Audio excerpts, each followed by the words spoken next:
వాళ్ళు ఏం చేసినా సరే వాళ్ళు తెలిసింది ఒకటే, బూతులు తిట్టడం, ఇందాక నారాయణ గారు చెప్పినట్టు కేసులు పెట్టడం, ప్రజలకి మనశ్శాంతి లేకుండా చేయడం.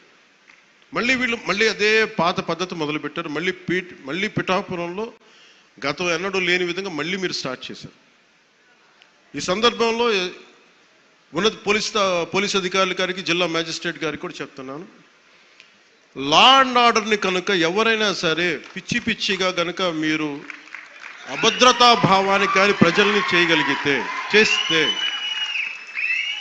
అస్సలు ఉపేక్షించొద్దని చెప్తున్నాను. నా మాటలు చాలా మెత్తగా ఉన్నాయి, కానీ చేతలు చాలా చాలా గట్టిగా ఉండి గుర్తుపెట్టుకోండి. ఇది మిడీవల్ పీరియడ్ కాదు కాబట్టి నా మాటలు చాలా నియంత్రణతో ఉన్నాయి. చేతలు చాలా చాలా గట్టిగా ఉండి గుర్తుపెట్టుకోండి. ఎందుకని మీరు రాజకీయ పరంగా ఏదైనా చేద్దామంటే సంతోషం, అది మీరు ఒక విమర్శ చేయండి, ఇక్కడ అభివృద్ధి బాగలేదు, ఇంకోటి బాగలేదు. కానీ మీరు కులాల మధ్య, మతాల మధ్య గొడవ పెట్టేద్దాం అనుకుంటే వాటిని మెటుకు నేను వ్యక్తిగతంగా చాలా పర్సనల్గా తీసుకుంటాను. ఎందుకంటే I believe firmly in the foundations of our constitution. నేను రూల్లే మాట్లాడతా, రూల్నే అప్లై చేస్తా. అది దయచేసి ఉన్నతాధికారులందరూ, అది మీరు కలెక్టర్ గారు కావచ్చు, ఎస్పీ గారు కావచ్చు, మీరు ప్లీజ్ అది మీరు చాలా ఫర్మ్గా అప్లై చేయండి.